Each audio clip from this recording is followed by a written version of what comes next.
राज्यात वादळी पावसाचा प्रभाव हळूहळू कमी होत असून बहुतांश भागातील उकाड्यात वाढ झाली आहे। यामुळे नागरिकांना तीव्र उन्हाचा त्रास सहन करावा लागत आहे। दरम्यान राज्यातील काही भागात पावसाची नोंद होत असून नागरिकांना उकाड्यापासून तात्पुरता दिलासा मिळत आहे। आजही राज्यातील काही भागात पाऊस पडेल अशी शक्यता हवामान विभागाने वर्तवली आहे। काही जिल्ह्यांना हवामान विभागाकडून पावसाचा येलो अलर्ट देण्यात आला आहे, तर काही भागात तीव्र उकाडा जाणवेल असा अंदाज हवामान विभागाने वर्तवला आहे। राज्यातील कोणत्या भागांना हवामान विभागाकडून पावसाचा येलो अलर्ट देण्यात आला आहे हे या व्हिडिओच्या माध्यमातून जाणून घेऊयात। नमस्कार, आपण पाहत आहात लोकसत्ता लाईव्ह।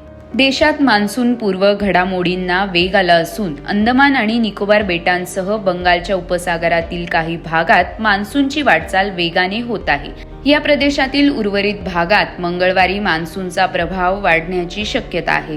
सध्या या प्रदेशात मान्सूनला अनुकूल स्थिती असून 26 मे रोजी मान्सून केरळमध्ये दाखल होईल असा अंदाज हवामान विभागाने यापूर्वीच वर्तवला आहे। यामुळे यंदा पाऊस 6 दिवस आधीच दाखल होणार असल्याचा अंदाज वर्तवण्यात येत आहे। प्रशांत महासागरात एल निनो स्थिती झपाट्याने विकसित होत आहे। या स्थितीचे सावट भारतातील मान्सूनवर राहील असा अंदाजही हवामान विभागाने व्यक्त केला आहे। यंदा पाऊस लवकरच हजेरी लावणार असल्याने नागरिकांना दिलासा मिळण्याची शक्यता आहे। दरम्यान भारतीय हवामानशास्त्र विभागाकडून मान्सूनचे दुसऱ्या टप्प्यातील अंदाज मे महिन्याच्या शेवटच्या आठवड्यात जाहीर केले जातात। या अंदाजानंतर भारतातील मान्सूनचे पुढील चित्र स्पष्ट होणार आहे। दरम्यान राज्यात सध्या काही भागात वादळी पावसाचा प्रभाव असून दक्षिण कोकण, मध्य महाराष्ट्र आणि मराठवाड्यातील काही जिल्ह्यात पावसाळी हवामान आहे, तर विदर्भात तीव्र उष्णतेचा सामना नागरिकांना करावा लागत आहे।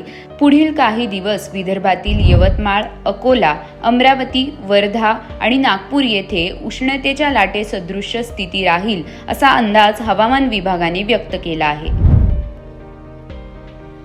सिंधुदुर्ग, रत्नागिरी, कोल्हापूर आणि कोल्हापूर घाट विभाग, सातारा आणि सातारा घाट विभाग या भागात पावसाचा येलो अलर्ट हवामान विभागाकडून देण्यात आला आहे, तर सांगली, सोलापूर, धाराशिव, बीड, लातूर, नांदेड, अहिल्यानगर, पुणे आणि पुणे घाट विभाग तसेच रायगड जिल्ह्यातही हलक्या स्वरूपाच्या पावसाची शक्यता हवामान विभागाने वर्तवली आहे, तर राज्यातील इतर भागात हवामान कोरडे राहील असा हवामान विभागाचा अंदाज आहे।